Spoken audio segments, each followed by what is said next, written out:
Hello everyone, good morning all of you. प्यारे बच्चों, आज हम लोग क्लास 12th फिजिक्स विद्युत आवेश तथा क्षेत्र आज से हम लोग शुरू करने वाले हैं।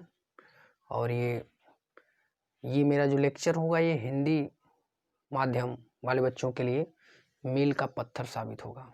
तो आइए हम लोग शुरू करते हैं। आज से हमारा ये जो है फर्स्ट लेक्चर रहेगा और इसमें मैं आपको कंप्लीट जानकारी बताऊंगा और पूरे डेप्थ में जाके हम लोग इसको बताएंगे। देखो प्यारे बच्चों, मैं आपसे इतना ही कहूँगा कि यदि आप पानी से नहाओगे तो सिर्फ लिवाज बदलोगे, यदि आप पानी से नहाओगे तो सिर्फ लिवाज बदलोगे, लेकिन यदि आप पसीने से नहाओगे तो इतिहास बदलोगे। आप मेरी बात को समझ पा रहे हैं? तो आइए हम लोग शुरू करते हैं। विद्युत आवेश तथा क्षेत्र, आप हमारे साथ सिर्फ 2 महीने का टाइम दे दीजिए। मैं पूरा का पूरा फिजिक्स आपको ऐसे रिवाइज कराऊंगा कि आप सपने में सोचेंगे तब भी ये पूरा का पूरा इमेज आपको दिखाई देगा। तो आज से हमारा लेक्चर शुरू होता है विद्युत आवेश तथा क्षेत्र। प्यारे बच्चों, हम लोग इस पर बात करते हैं, साथ साथ मैं आपको इंग्लिश भी बताऊंगा ताकि जो है आपको आगे चल करके जो आगामी कक्षाएं हैं उसमें आपको कोई दिक्कत ना हो। तो आइए देखते हैं विद्युत आवेश तथा क्षेत्र। इलेक्ट्रिक चार्ज एंड फील्ड, तो इस पे हम लोग बात करते हैं डिटेल में। इलेक्ट्रिक चार्ज एंड फील्ड, ये जो होता है इलेक्ट्रिक चार्ज, आखिर में ये होता क्या है, विद्युत क्या है, आवेश क्या है, कौन जो है विद्युत के बारे में सबसे पहले जानकारी दिया, आवेश को किसने बताया, धन आवेश है ऋण आवेश है। तो सबसे पहले इस पे हम लोग बात करते हैं। तो सबसे पहले बात आती है ऊर्जा की। जैसा कि हम लोग जानते हैं पूरा ब्रह्मांड हमारा ऊर्जा से भरा हुआ है, तो ये विद्युत भी एक प्रकार से ऊर्जा का ही रूप है। विद्युत नाम किसने दिया? तो सर्वप्रथम इसके बारे में अमेरिकन साइंटिस्ट बेंजामिन फ्रैंकलिन ने इसको जो है विद्युत नाम दिया। कैसे दिया? वो आसमान में पतंग उड़ा रहे थे, लंबी कहानी है। आसमान में पतंग उड़ा रहे थे, अमेरिका में जो है पतंग उड़ाने की होड़ मची रहती है, आप जानते ही हैं। तो अचानक जो है बिजली चमकी, बादलों के बीच घर्षण हुआ और घर्षण से जो है एक झटका सा महसूस हुआ उनकी पतंग की डोर के बीच में। सपोज दैट ये उनकी पतंग है, ये डोर है, इसके बीच में एक बहुत तेज सा झटका उनको महसूस हुआ। तो उन्होंने सोचा कि ये हो क्या सकता है, तो उन्होंने इसको नाम दिया विद्युत।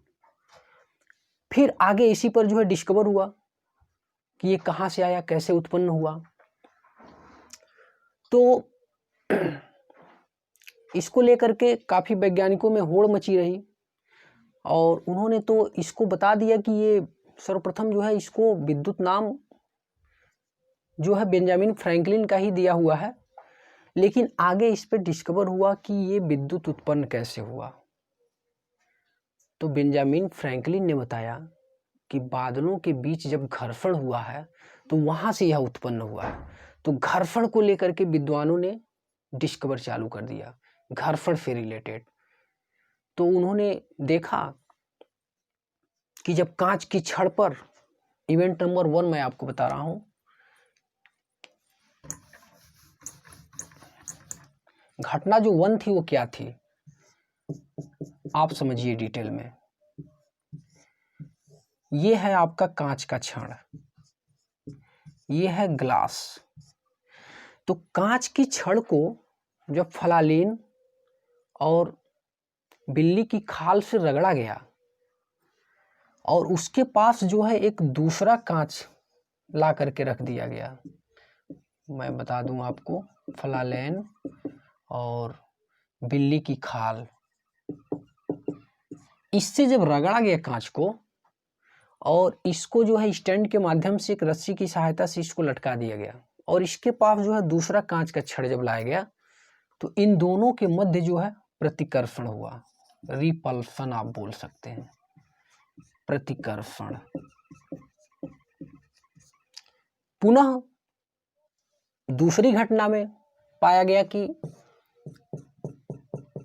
एक और कांच की छड़ को जो है एक धागे की सहायता से लटका दिया गया और उसके पास जो है एक दूसरी एबोनाइट की छड़ ला करके रख दिया गया। सपोज दैट ये भी एक कांच है, ये सेकंड इवेंट है और ये हमारा फर्स्ट इवेंट है। तो फर्स्ट इवेंट में क्या पाया गया, कांच की छड़ को जो है स्वतंत्रतापूर्वक धागे से लटका दिया गया और इसके पास जो है एक दूसरे कांच को फ्लालीन या बिल्ली की खाल से रगड़ करके जब इसको रखा गया तो इन दोनों के मध्य पाया गया कि क्या हो रहा है, प्रतिकर्षण हो रहा है।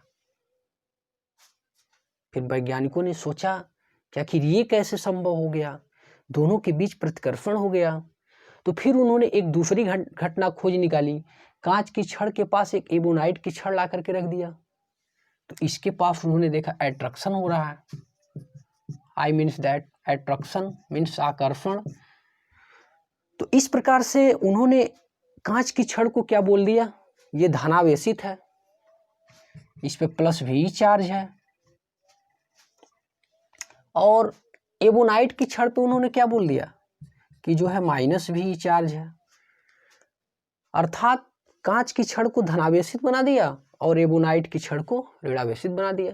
लेकिन ऐसा भी तो हो सकता है कि ये जो है यहाँ पे भी ऋणावेशित आ जाए जिसको ला करके रखा गया है, और ये एबोनाइट की छड़ पे धनावेशित। कैसे मान लिया जाए कि ये जो है ऋणावेशित है और ये जो धनावेशित है।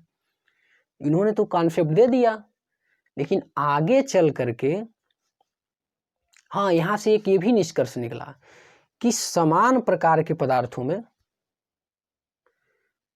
प्रतिकर्षण होता है और विपरीत प्रकृति के पदार्थों में क्या होता है, आकर्षण होता है। जैसे यहाँ पे आप देख सकते हैं कांच की छड़ है, उसको जो फ्लालीन और बिल्ली की खाल से रगड़ा गया, दूसरा कांच उसके पास ला करके रख दिया गया, तो यहाँ पे क्या हो गया, प्रतिकर्षण हो गया। यानी समान प्रकार के पदार्थों में क्या हो रहा है, प्रतिकर्षण हो रहा है। और यहाँ पे जब देखा गया कांच की छड़ को जब धागे की सहायता से लटका दिया गया और इसके पास जो एबोनाइट की छड़ ला करके रख दिया गया, तो यहाँ पे सेम कंडीशन, एट्रैक्शन हो रहा है, रिपल्सन एट्रैक्शन। तो यहाँ पे ये क्या निष्कर्ष निकाला गया कि ये एबोनाइट की छड़ जो है ऋणावेशित है और ये जो कांच की छड़ है ये क्या है, धनावेशित है। तो उन्होंने बताया कि समान प्रकार के पदार्थों में प्रतिकर्षण होता है और विपरीत प्रकार के पदार्थों में क्या होता है, आकर्षण होता है। तो इस प्रतिकर्षण और आकर्षण का जो गुण है ये घर्षण के फलस्वरूप हो रहा है। तो जो घर्षण के फलस्वरूप जो उत्पन्न हो रहा है उसी को क्या नाम दे दिया गया, आवेश नाम दे दिया गया। और इसे दो प्रकार से वियोजित कर दिया गया, दो भागों में इसे बांट दिया गया। एक को नाम दे दिया गया पॉजिटिव चार्ज और सेकंड को नाम दे दिया गया नेगेटिव चार्ज। लेकिन ये आगे चल के विफल रहा, ये सफल नहीं रहा, क्योंकि ऐसा भी हो सकता है इस पर जो है ऋणावेशित हो, इस पर जो है धनावेशित हो। तो आगे एक नया कॉन्सेप्ट आ गया। वह कॉन्सेप्ट क्या है, आवेश उत्पत्ति का इलेक्ट्रॉनिक सिद्धांत। तो उसको मैं बताता हूँ, आवेश उत्पत्ति का इलेक्ट्रॉनिक सिद्धांत क्या है।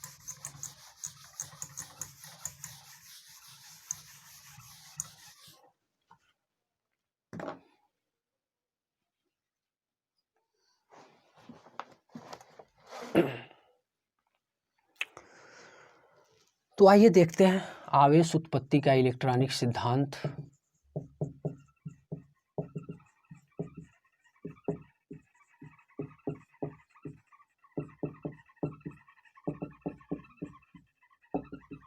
ये आवेश उत्पत्ति का इलेक्ट्रॉनिक सिद्धांत उनके नियम को फेल कर दिया, बेंजामिन फ्रैंकलिन के, जिन्होंने बताया था कांच की छड़ धनावेशित होती है और एबोनाइट की जो छड़ होती है ऋणावेशित होती है। तो ये कैसे फेल कर दिया गया, इसे समझते हैं। आवेश उत्पत्ति का जो इलेक्ट्रॉनिक सिद्धांत है, इसे नोट डाउन कर लीजिएगा, ये 2 मार्क्स का एग्जाम में पूछ देता है कि आवेश उत्पत्ति का इलेक्ट्रॉनिक सिद्धांत क्या है। तो इसे आप देखिए, 2 एटम लेते हैं और आप जानते हैं एटम की जो न्यूक्लियस होता है प्लस होता है, धनावेशित होता है, और सभी प्रोटॉन इसी में होते हैं। समस्त प्रोटॉनों की संख्या क्या होती है, धनावेशित होती है। तो धनावेशित भाग में प्रोटॉन होते हैं और यहाँ आउटर मोस्ट जो सेल होता है उसमें क्या है, इलेक्ट्रॉन जो है मूविंग करते रहते हैं। तो यहाँ पर जो है हम 2 एटम को देखते हैं, इसमें भी सेम कंडीशन है, p है और यहाँ पर e है, outer most orbit, electrons अराउंडिंग, moving अराउंडिंग of orbit. तो आप यहाँ समझ सकते हैं, यहाँ पे प्रोटॉन है इसके न्यूक्लियस में और यहाँ पे आउटर मोस्ट सेल में क्या है, इलेक्ट्रॉन है, सेम कंडीशन। मतलब ये जो है उदासीन है, न्यूट्रल है। तो इस प्रकार से जो है किसी भी परमाणु में इलेक्ट्रॉन और प्रोटॉनों की संख्या यदि समान है तो क्या होता है, विद्युत उदासीन होता है। तो जब दो एटम के बीच घर्षण कड़ा करके छोड़ दिया गया तो हम लोग जानते हैं कि जो आउटर मोस्ट सेल में जो इलेक्ट्रॉन होता है वह वीक बॉन्ड से जुड़ा होता है।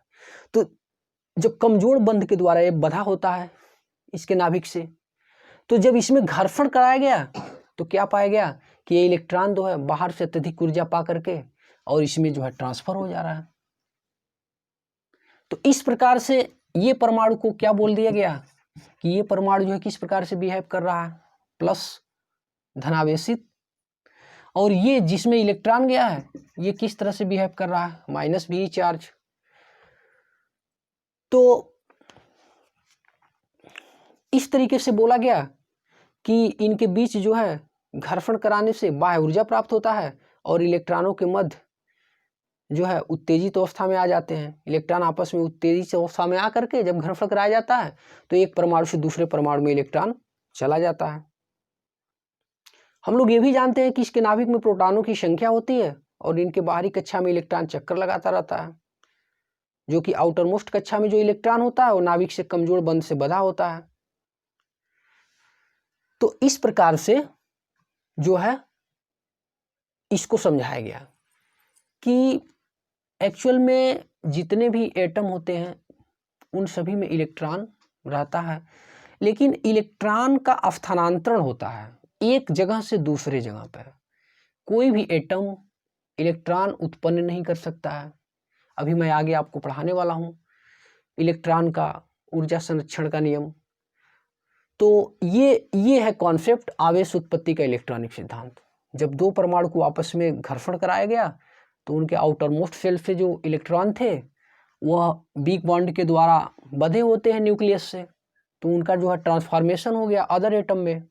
तो इस प्रकार से जो है आवेश उत्पत्ति को समझाया गया, जिससे ये इलेक्ट्रॉन दूसरे एटम में गया तो वहां पे क्या बना दिया, यहाँ पे पॉजिटिव चार्ज प्लस भी चार्ज, और जिसमें जाता है उसमें क्या बना दिया, माइनस भी चार्ज।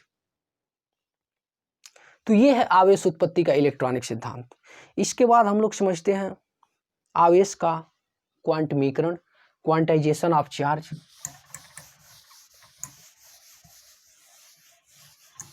तो देखिए ये क्या होता है,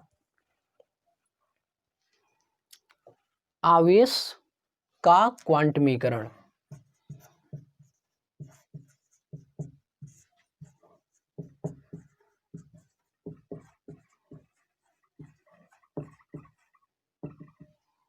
आवेश का क्वांटमीकरण, क्वांटाइजेशन ऑफ चार्ज।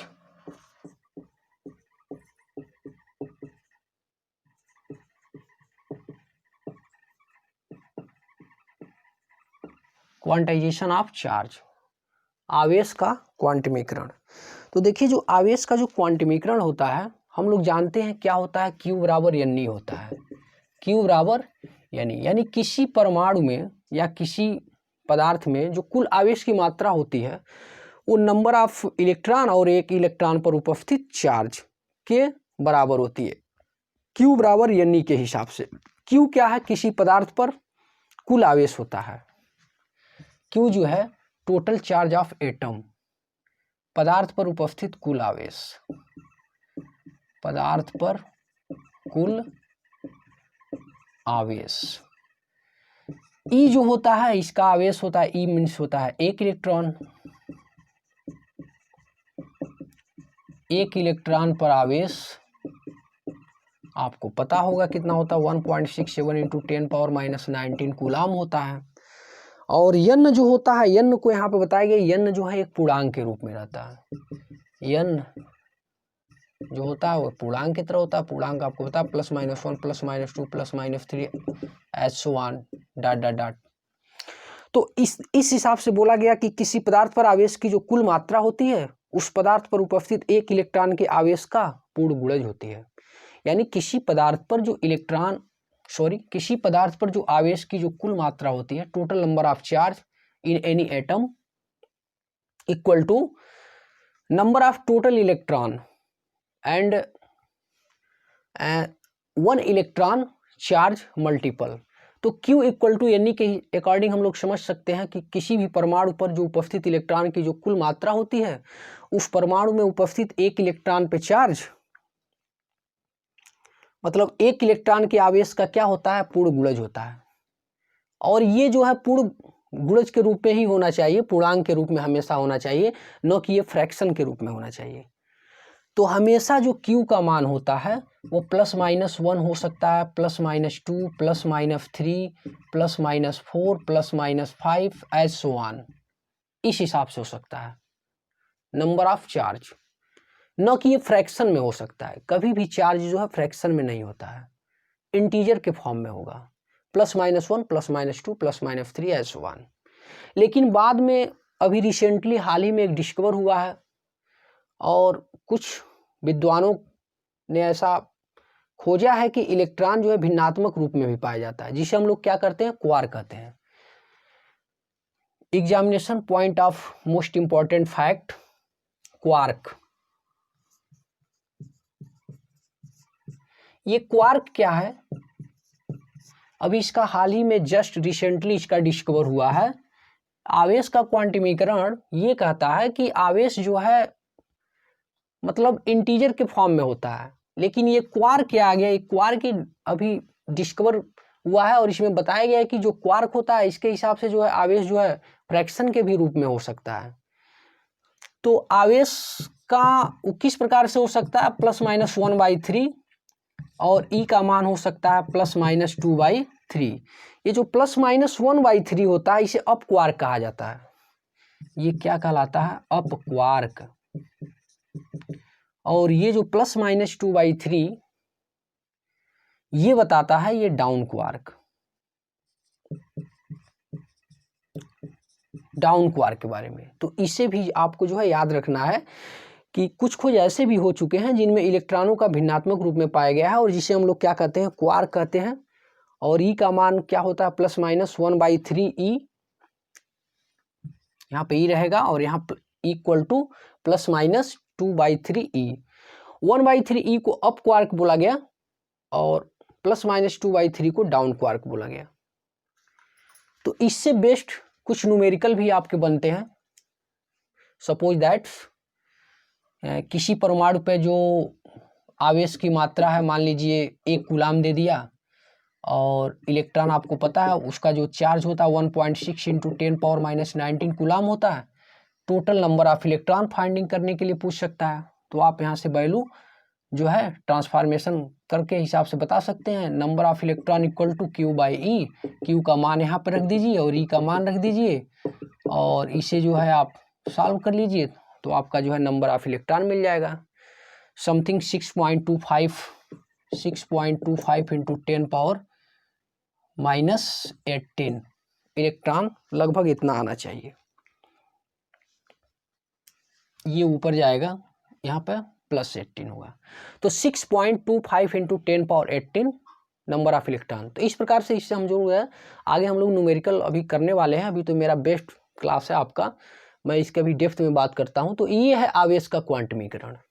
इसके बाद मैं आपको बता दूं कि जो आवेश संरक्षण का सिद्धांत होता है ये क्या होता है। तो इसमें बताया गया है कि आवेश को न तो उत्पन्न किया जा सकता और न ही नष्ट किया जा सकता है, बस एक पदार्थ से दूसरे पदार्थ में स्थानांतरित किया जा सकता है। ये है कॉन्सेप्ट कंजर्वेटिव ऑफ चार्ज। तो आवेश संरक्षण का सिद्धांत ये बोल रहा है कि आवेश को न तो उत्पन्न किया जा सकता है और न ही इसे नष्ट किया जा सकता है, बस इसे एक परमाणु से या एक पदार्थ से दूसरे पदार्थ में ट्रांसफर किया जा सकता है। ये है आवेश संरक्षण का सिद्धांत। तो ये भी परीक्षा में पूछ देता है आवेश संरक्षण का सिद्धांत क्या है, तो इसे भी आपको अच्छे तरीके से समझ लेना चाहिए। आवेश संरक्षण का सिद्धांत तो ये आवेश संरक्षण का सिद्धांत क्या है, एक बार मैं फिर आपको रिपीट कर रहा हूँ कि आवेश को न तो उत्पन्न किया जा सकता है और न ही इसे नष्ट किया जा सकता है, बस इसे एक पदार्थ से दूसरे पदार्थ में स्थानांतरित किया जा सकता है, या एक पदार्थ से दूसरे पदार्थ में क्या होता है, स्थानांतरित होता है। इसका स्टैंडर्ड डिफिनेशन ये बोलता है कि किसी विलगित निकाय का कुल आवेश नियत होता है। इस वर्ड पे आपको ध्यान देना है। यहाँ पे मैं एक वर्ड लिख रहा हूँ, किसी विलगित निकाय, आइसोलेटेड सिस्टम, किसी विलगित निकाय का कुल आवेश संरक्षित रहता है। इस वर्ड पे आपको ध्यान देना है, विलगित निकाय। व्हाट इज विलगित निकाय? Isolated system. ये संरक्षित रहता है, या आप इसे लिख सकते हैं नियत रहता है। नियत ज्यादा सूटेबल है। किसी विलगित निकाय का कुल आवेश नियत रहता है। आवेश संरक्षण का सिद्धांत ये भी बोलता है, ये इसका स्टैंडर्ड डिफिनेशन है। किसी विलगित निकाय का कुल आवेश नियत रहता है। तो विलगित निकाय क्या है? ऐसा निकाय जो आवेश उत्पन्न करने के लिए जरूरी होता है, उसे हम लोग क्या कहते हैं? विलगित निकाय कहते हैं। ऐसा आवेश, ऐसा मतलब हम लोग ऐसे बोल सकते हैं कि ऐसा निकाय मतलब सिस्टम, एक ऐसा सिस्टम, ऐसा निकाय जो आवेश उत्पन्न करने के लिए जरूरी होता है, उसे हम लोग क्या कहते हैं? विलगित निकाय कहते हैं, आइसोलेटेड सिस्टम कहते हैं। तो ये है आवेश संरक्षण का सिद्धांत। किसी विलगित निकाय का कुल आवेश नियत रहता है। विलगित निकाय मीन्स होता है ऐसा निकाय जो आवेश उत्पन्न करने के लिए जरूरी होता है। इसके बाद हम लोग देखते हैं कूलाम्ब लॉ। कूलाम्ब का नियम क्या बोलता है, जो कि इस पार्ट का सबसे मोस्ट इंपॉर्टेंट टॉपिक है, कूलाम्ब का नियम। तो भाई कूलाम्ब ने क्या बताया? कूलाम्ब का नियम क्या है?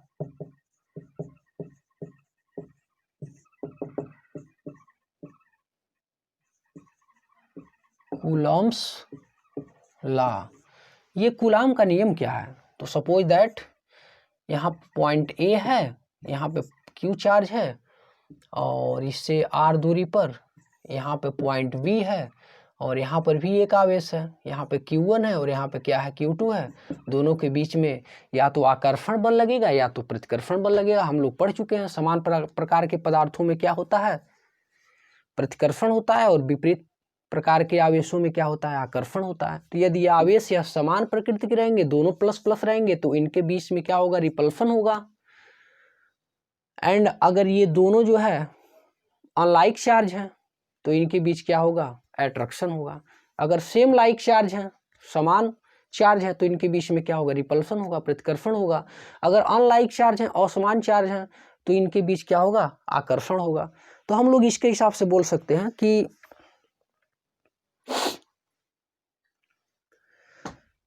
दो समान प्रकार के आवेशों के बीच या तो प्रतिकर्षण हो सकता है या तो आकर्षण हो सकता है, वो चार्ज पे डिपेंड करता है। तो इसका ये जो कूलाम्ब का नियम बोलता है, ये कूलाम्ब का नियम ये कहता है कि दो आवेशों के मध्य जो लगने वाला बल होता है, दोनों आवेशों के गुणनफल के समानुपाती होता है, तथा उनके बीच की दूरी के वर्ग के व्युत्क्रमानुपाती होता है। ये कूलाम्ब का नियम है।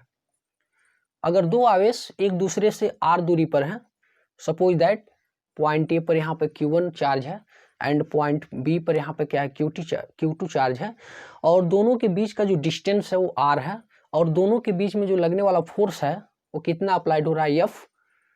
तो then we can say that force is directly proportional to Q1 and Q2, and force is universally proportional to 1 by r square. Both equation 1 and 2 relation, we find that F proportional Q1 Q2 by r square। जब इसको हम लोग और आगे solve करते हैं तो यहाँ पे एक कांस्टेंट आ जाता है, F equal to K Q1 Q2 upon r square.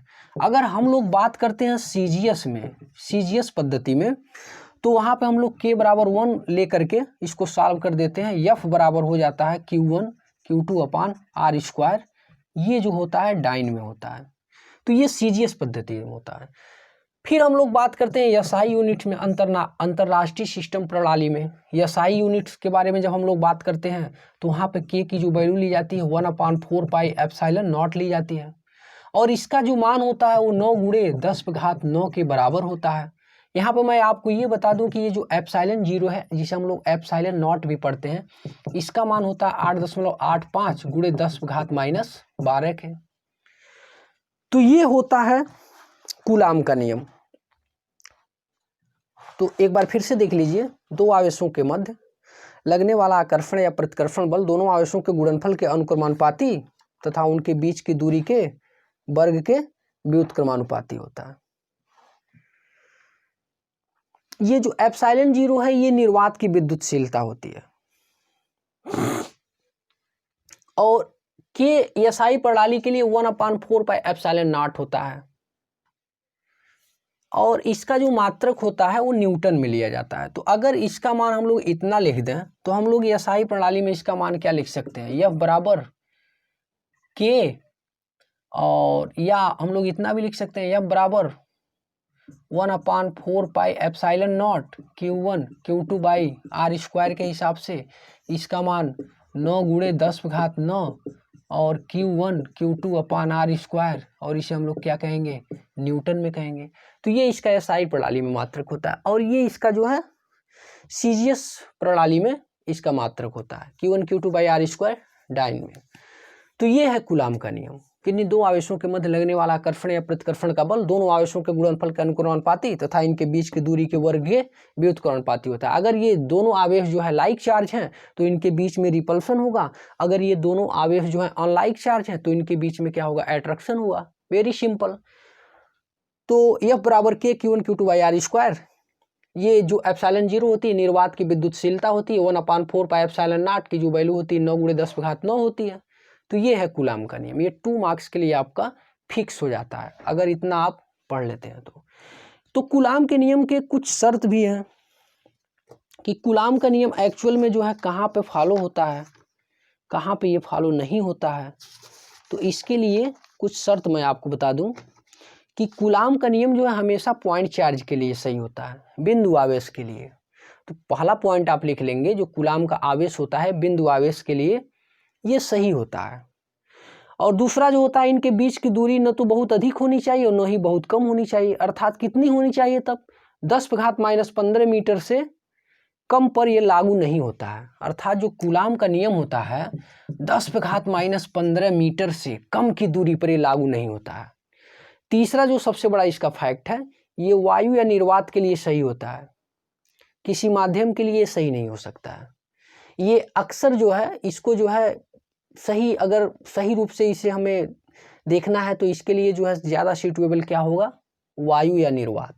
किसी माध्यम के लिए ये फैक्ट सही नहीं होता है। तो ये है कूलाम का नियम। इसके बाद मैं आपको आखिरी हेडिंग आपको एक और पढ़ा देना चाहता हूँ, क्योंकि मैं ये मेरा आज पहला लेक्चर है और पहले लेक्चर में मैं आपको ज़्यादा बस इसके बेसिक इंट्रोडक्शन के बारे में जानकारी दूंगा। पढ़ना तो अभी हम लोगों को है, बस आप हमारे साथ 40 से 50 दिन, मैक्सिमम 60 दिन आप दे दीजिए। मैं आपको दावा करता हूं कि ये वीडियो मेरा आपके लिए मील का पत्थर साबित होगा। आपको मैं बता दूं कि अगर आप दिल से किसी चीज़ को चाह लें, किसी चीज़ को अगर आपके अंदर पाने का पैशन है, जज्बा है, लगन है, तो बस मैं आपसे इतना ही कहूँगा कि पूरी कायनात आपके आगे झुक जाएगी। फिर एक बार मैं कह रहा हूँ, अगर आप पानी से नहाएंगे तो सिर्फ लिबाज बदलेंगे, लेकिन अगर आप पसीने से नहाएंगे तो इतिहास बदलेंगे। परिश्रम तो आपको जिंदगी में देना ही पड़ेगा। जितना बड़ा आपका इम्तिहान होगा उतनी बड़ी आपको खुशी मिलेगी और उतना ही बड़ा आपको सफलता मिलेगा। तो आखिरी हेडिंग इसमें मैं आपको ये बताने वाला हूँ कि एक्चुअल में ये एकांक आवेश क्या होता है। एकांक आवेश का भी मैं कॉन्सेप्ट आपको यहीं पे बता दूं।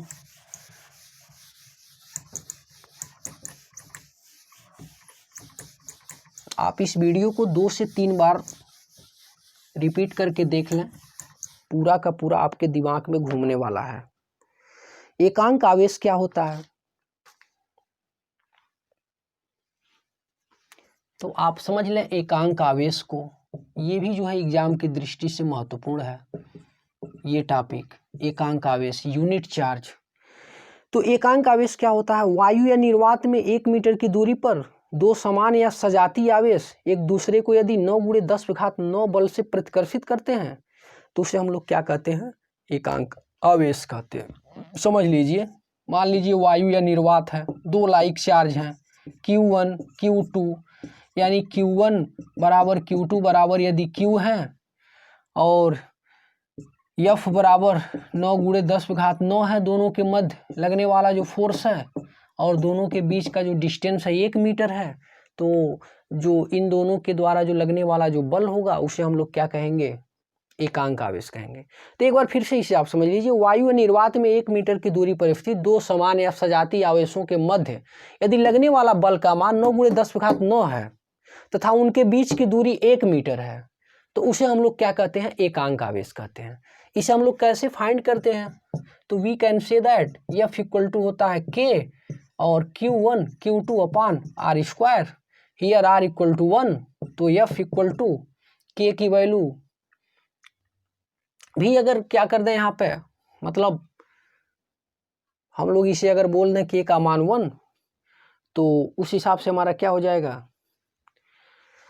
उस हिसाब से हो जाएगा F = K Q1 Q2/R², K और Q1 भी Q हो गया और ये Q हो गया और यहाँ नीचे 1 हो गया और यहाँ पे कोई माध्यम नहीं होना चाहिए, तो इसको हम लोग हटा देते हैं। तो F बराबर Q² और F क्या होता है, अगर नहीं हटाते हैं तो तभी इसका मान पुट कर दीजिए, तो ये 9 × 10⁹ और यहाँ पे K का जो वैल्यू होता है वो 1/4πε0 होता है, तो उसका मान आप पढ़े हैं 9 × 10⁹ होता है और ये दोनों Q मिल के क्या हो गए, Q², नीचे 1, ये दोनों कट गए तो Q² क्या आ गया 1, तो इस हिसाब से Q ± 1 आ गया। यही कॉन्सेप्ट है एकांक आवेश का, यूनिट चार्ज। तो एक बार फिर से देख लीजिए, वायु या निर्वात में 1 मीटर की दूरी पर 2 समान तथा सजातीय आवेश एक दूसरे को यदि 9 × 10⁹ बल से प्रतिकर्षित करते हैं तो उसे हम लोग क्या कहते हैं, एकांक आवेश कहते हैं। ये एकांक आवेश का ये कॉन्सेप्ट है। तो एक बार मैं फिर आपसे यही कहूँगा कि वक्त और किस्मत पर कभी घमंड मत करना, क्योंकि सुबह उनकी भी होती है जिनके दिन खराब होते हैं। तो एक बार इसे आप फिर से जो है आप इसे रिवाइज कर लीजिएगा और बस आप 50 से 60 दिन मेरे साथ दे दें, मैं आपको वादा करता हूं कि जो है आपके अंदर बहुत अधिक चेंजिंग आ जाएगी। और ये जो जितना भी मेरा लेक्चर होगा ये हिंदी मीडियम वाले बच्चों के लिए मील का पत्थर साबित होगा। और अभी आपके एग्ज़ाम होने में अभी काफ़ी समय है, 2 से 2.5 महीने हैं। अगर आप मेरे साथ लग जाते हैं तो पूरा का पूरा फिजिक्स मैं आपको शुरू से लेकर के एंड तक पढ़ा दूंगा। तो बस आपको ज़रूरत है हमारे साथ बने रहने की, और इस वीडियो को ज़्यादा से ज़्यादा 2 से 3 बार, 4 बार, 5 बार, मैक्सिमम 2 से 3 बार आप इसे देख लें तो पूरा का पूरा कॉन्सेप्ट आपके दिमाग में घूमने लगेगा। ये है पढ़ाने का तरीका। तो मैं वीडियो को यहीं पे समाप्त करता हूँ और आप अच्छे से पढ़ें, तैयारी करें और स्वस्थ रहें। जय हिंद।